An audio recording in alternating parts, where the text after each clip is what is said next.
Wuthering Heights by Emily Bronte. Episode 5. I heard the door handle and Mr. Linton entered. "Oh, sir," I cried, "my poor mistress is ill and I cannot manage her at all." "Catherine, ill?" he said, hastening to us. "Shut the window, Ellen. Catherine, why?" "Ah, you are come, are you, Edgar Linton?" she said angrily. "But they can't keep me from my narrow home out yonder, my resting place where I'm bound before spring is over. There it is, not amongst the Lintons, mind, under the chapel roof, but in the open air, with a headstone, and you may please yourself whether you go to them or come to me." "Catherine, what have you done?" pleaded the master. "Am I nothing to you any more? Do you love that wretch Heathcliff?" "Hush!" cried Mrs. Linton. "You mention that name and I end the matter instantly by a spring from the window. What you touch at present you may have, but my soul will be on that hilltop before you lay hands on me again. I don't want you, Edgar. I'm past wanting you. Return to your books, for all you had in me is gone." I felt no inclination to stay, and resolving to seek medical aid, I quitted the chamber. In passing the garden to reach the road, at a place where a bridle hook is driven into the wall, I saw something white moving. My surprise was great on discovering Miss Isabella's Springer Fanny, suspended by a handkerchief, and nearly at its last gasp. I quickly released the animal. I had seen it follow its mistress upstairs when she went to bed, and I wondered how it could have got out there.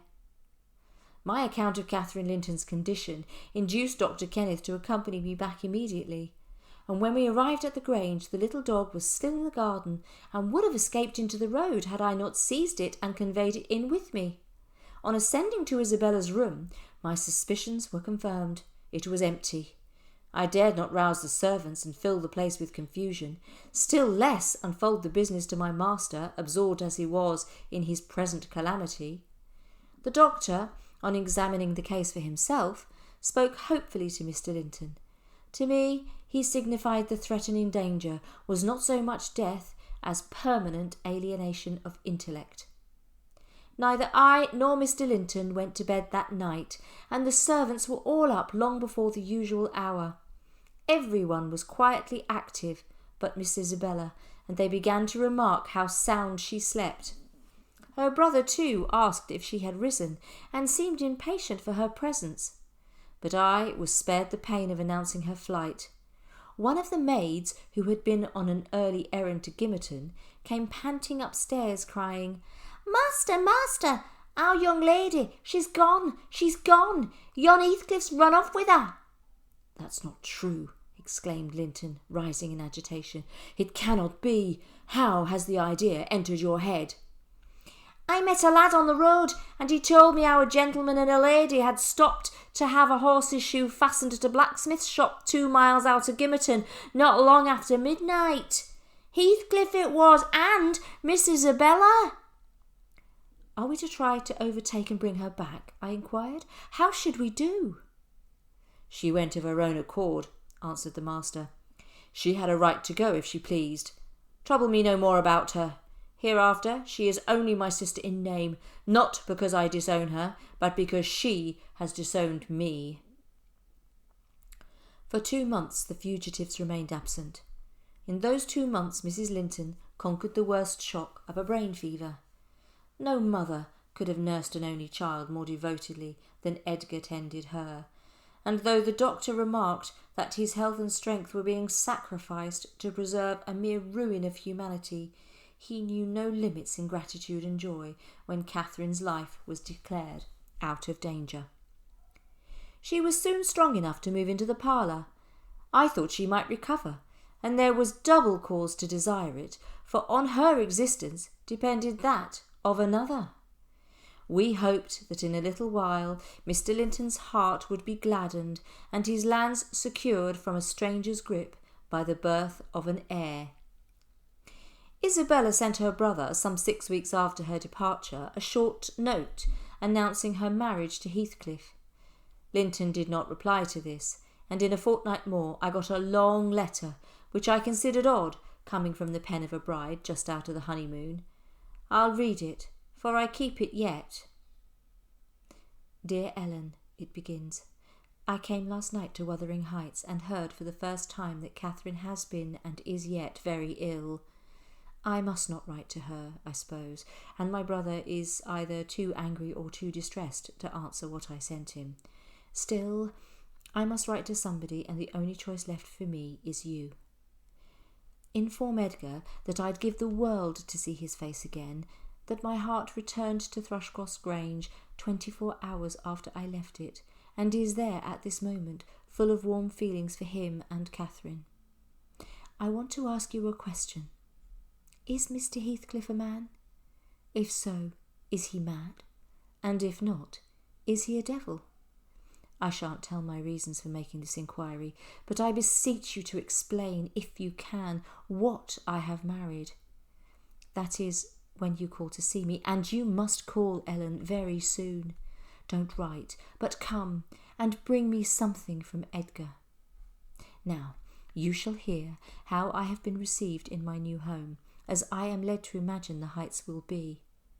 It was dark when we dismounted in the paved yard of the farmhouse, and your old fellow servant Joseph issued out to receive us by the light of a candle.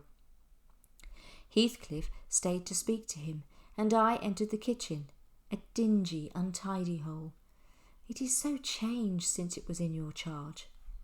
By the fire stood a ruffianly child, strong but dirty in garb, with a look of Catherine in his eyes and about his mouth. This is Edgar's legal nephew, I reflected. Mine, in a manner. I must shake hands and, yes, I must kiss him. I approached and, attempting to take his hand, said, "How do you do, my dear? Shall you and I be friends, Hareton?" He replied with an oath and a threat to set Throttler on me. Love for my life urged me to step out. I walked around the yard to another door. It was opened by a tall, gaunt man. His features were lost in masses of hair that hung on his shoulders, and his eyes, too, were like a ghostly Catherine's, with all their beauty annihilated. "What's your business here?" he demanded grimly. "Who are you?" "My name was Isabella Linton," I replied. "You've seen me before, sir. I'm lately married to Mr. Heathcliff, and he has brought me here, I suppose, by your permission." "He's come back, then," growled my future host. "It's well the hellish villain has kept his word." He ordered me in and shut and refastened the door. I inquired whether I might call the maid and be conducted to a bedroom. Mr. Earnshaw gave no answer. He walked up and down with his hands in his pockets, apparently quite forgetting my presence. I felt despair at finding nobody who could or would be my ally against Heathcliff. "I'm tired with my journey, and I want to go to bed. Where is the maidservant?" "We have none," he answered. "You must wait on yourself." "Where must I sleep, then?" I sobbed. I was weighed down by the fatigue and wretchedness. "Joseph will show you Heathcliff's chamber," he said. "And be so good as to turn your lock. Don't forget it." "But why, Mr. Earnshaw?" I said, not relishing the notion of deliberately fastening myself in with Heathcliff. "Look here," he replied, pulling from his waistcoat a curiously constructed pistol, having a double-edged spring knife attached to the barrel. "That's a great tempter to a desperate man, is it not? I cannot resist going up with this every night and trying his door. If once I find it open, he is done for." I surveyed the weapon carefully. A hideous notion struck me. How powerful I should be, possessing such an instrument. I took it from his hand and touched the blade. He snatched it back jealously, shut the knife, and returned it to its concealment. "I don't care if you tell him," said he. "Put him on his guard and watch for him. You know the terms we are on. I see his danger does not shock you." "What has Heathcliff done to you?" I asked, to warrant this appalling hatred. "Wouldn't it be wiser to bid him quit the house?" "No," thundered Earnshaw. "Should he offer to leave, he's a dead man. Am I to lose all without a chance of retrieval? Is Hareton to be a beggar? Oh, damnation! I will have it back, and I'll have his gold too, and then his blood, and hell shall have his soul." "You've acquainted me, Ellen, with your old master's habits. He is clearly on the verge of madness. He was so that last night at least. I shuddered to be near him and escaped into the kitchen. The minute I flung myself into a chair by the fire, I nodded and slept. Mr. Heathcliff awoke me. He had just come in, and demanded, in his loving manner, what I was doing there. But I'll not repeat his language, nor describe his habitual conduct. He is unresting in his seeking to gain my abhorrence. A tiger could not rouse terror in me equal to that which he wakens. He told me of Catherine's illness, and accused my brother of causing it, promising that I should be Edgar's proxy in suffering until he could get a hold of him. I hate him. I am wretched. I have been a fool. Beware of uttering one breath of this to anyone at the Grange. I shall expect you every day. Don't disappoint me, Isabella. As soon as I had read this letter, I went to the master and informed him that his sister had arrived at the Heights and sent me a letter expressing her sorrow for Mrs. Linton's situation and her ardent desire to see him, with a wish that he would send to her some token of forgiveness by me. "Forgiveness," said Linton. "I have nothing to forgive her, Ellen. You may call at Wuthering Heights this afternoon, if you like, and say that I am not angry, but I am sorry to have lost her, especially as I can never think she'll be happy. It is out of the question my going to see her. However, we are eternally divided, and should she really wish to oblige me, let her persuade the villain she has married to leave the country." All the way from the Grange I puzzled my brains how to put more heart into what he said when I repeated it to Isabella. There never was such a dreary, dismal scene as the formerly cheerful house presented. I must confess that if I had been in the young lady's place, I would at least have swept the hearth and wiped the tables with a duster. But she was already affected by the spirit of neglect which encompassed her. Hindley was not there. Mr. Heathcliff sat at a table, but he rose when I appeared, asked me how I did, quite friendly, and offered me a chair. He was the only thing there that seemed decent. So much had circumstances altered their positions that he would certainly have struck a stranger as a born and bred gentleman, and his wife as a thorough little slattern. She came forward eagerly to greet me, and held out one hand to take the expected letter. I shook my head. She wouldn't understand the hint, but whispered to give her directly what I had brought. Heathcliff said, "If you have got anything for Isabella, Nelly, give it to her. We have no secrets between us." "Oh, I have nothing," I replied. "My master bid me tell his sister that she must not expect either a letter or a visit from him at present. He sends his love, ma'am, and his wishes for your happiness, and his pardon for the grief you have caused, but he thinks that his household, and the household here, should drop all communication, as nothing could come of keeping it up." Mrs. Heathcliff's lip quivered slightly, and she returned to her seat in the window. Her husband began to put questions concerning Catherine and her illness. "Mrs. Linton is now just recovering," I said. "She'll never be like she was, but her life is spared, and if you really have a regard for her, you will shun crossing her way again. Her appearance is changed greatly, her character much more so, and her husband will only sustain his affection hereafter by the remembrance of what she once was, by common humanity and a sense of duty." "Do you imagine that I shall leave Catherine to his duty and humanity? You must get me an interview with her. I will see her. What do you say?" "I say, Mr. Heathcliff," I replied, "you must not, you never shall. By my means, another encounter between you and the master would kill her altogether." "With your aid, that may be avoided, and should he be the cause of adding a single trouble more to her existence, why, I think I shall be justified in going to extremes. I wish you had sincerity enough to tell me whether Catherine would suffer greatly from his loss. The fear that she would restrains me." "And yet," I interrupted, "you have no scruples in completely ruining all hopes of her perfect restoration, by thrusting yourself into her remembrance now, when she has clearly forgotten you. and involving her in a new tumult of discord and distress. You suppose she has nearly forgotten me? Oh, Nelly, you know she has not. You know as well as I do that for every thought she spends on Linton, she spends 1,000 on me. He couldn't love as much in 80 years as I could in a day. How can she love in him what he has not? Catherine and Edgar are as fond of each other as any two people can be, cried Isabella, and I won't hear my brother deprecated in silence. Your brother is wondrous fond of you too, isn't he? Observed Heathcliff scornfully. He turns you adrift on the world with surprising alacrity. He is not aware of what I suffer, she replied. My young lady is looking sadly the worse for her marriage, I remarked. Somebody's love comes short in her case. Obviously. Whose, I may guess. I should guess it was her own, said Heathcliff. She is tired of trying to please me uncommonly early. The very morrow of our wedding she was weeping to go home. Well, sir, returned I hope you'll consider that Mrs. Heathcliff is accustomed to be looked after and waited on. You cannot doubt that she has a capacity for strong attachments, or she wouldn't have abandoned the comforts and friends of her former home to fix contentedly in such a wilderness as this with you.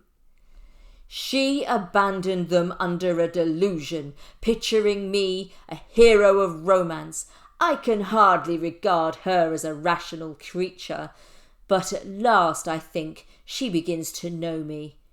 It was a marvellous effort of her intelligence to discover that I did not love her, and this morning she announced that I had actually succeeded in making her hate me. But I never told her a lie about it. I have avoided, up to this period, giving her the slightest right to claim a separation. And what's more, she thanked nobody for dividing us. If she desired to go, she might. The nuisance of her presence outweighs the pleasure of tormenting her. Mr. Heathcliff, said I, this is the talk of a madman. Your wife, most likely, is convinced you are mad. But now that you say she may go, she'll doubtless avail herself of the permission. You are not so bewitched, ma'am, are you, as to remain with him of your own accord? Take care, Ellen, answered Isabella. Don't put faith in a single word he speaks. He's a lying fiend, a monster, and not a human being. I've been told I might leave him before, and I've made the attempt, but I dare not repeat it. He wishes to provoke Edgar to desperation. He says he has married me on purpose to obtain power over him, and he shan't obtain it. I'll die first. I just hope, I just pray that he may forget his diabolical prudence and kill me. The single pleasure I can imagine is to die or to see him dead. There, that will do for the present, said Heathcliff. Go upstairs. I have something to say to Ellen, in private. He thrust her from the room. Come here now, Nelly. I must either persuade or compel you to aid me in fulfilling my determination to see Catherine. I swear that I meditate no harm. I don't desire to cause any disturbance or to annoy Mr. Linton. I only wish to hear from herself how she is and why she has been ill, and to ask if anything that I could do would be of use to her. Last night I was in the Grange Gardens 6 hours, and I'll return there tonight and every night till I find an opportunity of entering. If Edgar Linton meets me, I shall not hesitate to knock him down. If his servants oppose me, I shall threaten them off with these pistols. But wouldn't it be better to prevent my coming in contact with them, or their master? You could let me in unobserved as soon as she was alone, and watch till I departed. I protested against playing that treacherous part in my employer's house, and besides, I urged the cruelty and selfishness of his destroying Mrs. Linton's tranquillity for his satisfaction. She's all nerves, and she couldn't bear the surprise, I'm positive. Don't persist, sir, or else I shall be obliged to inform my master of your designs. "In that case," exclaimed Heathcliff, "you shall not leave Wuthering Heights till tomorrow morning. It is a foolish story to assert that Catherine could not bear to see me, and as to surprising her, I don't desire it. You must prepare her. Ask her if I may come. Let us settle it at once. Will you stay here, and am I to fight my way to Catherine over Linton and his footman? Or will you be my friend and do what I request?" I argued and refused him 50 times, but in the long run he forced me to an agreement. I engaged to carry a letter from him to my mistress, and should she consent, I promised to let him have intelligence of Linton's next absence from home. I wouldn't be there, and my fellow servants should be equally out of the way. Was it right or wrong? I fear it was wrong, but I thought I prevented another explosion by my compliance, and I thought, too, it might create a favourable crisis in Catherine's mental illness.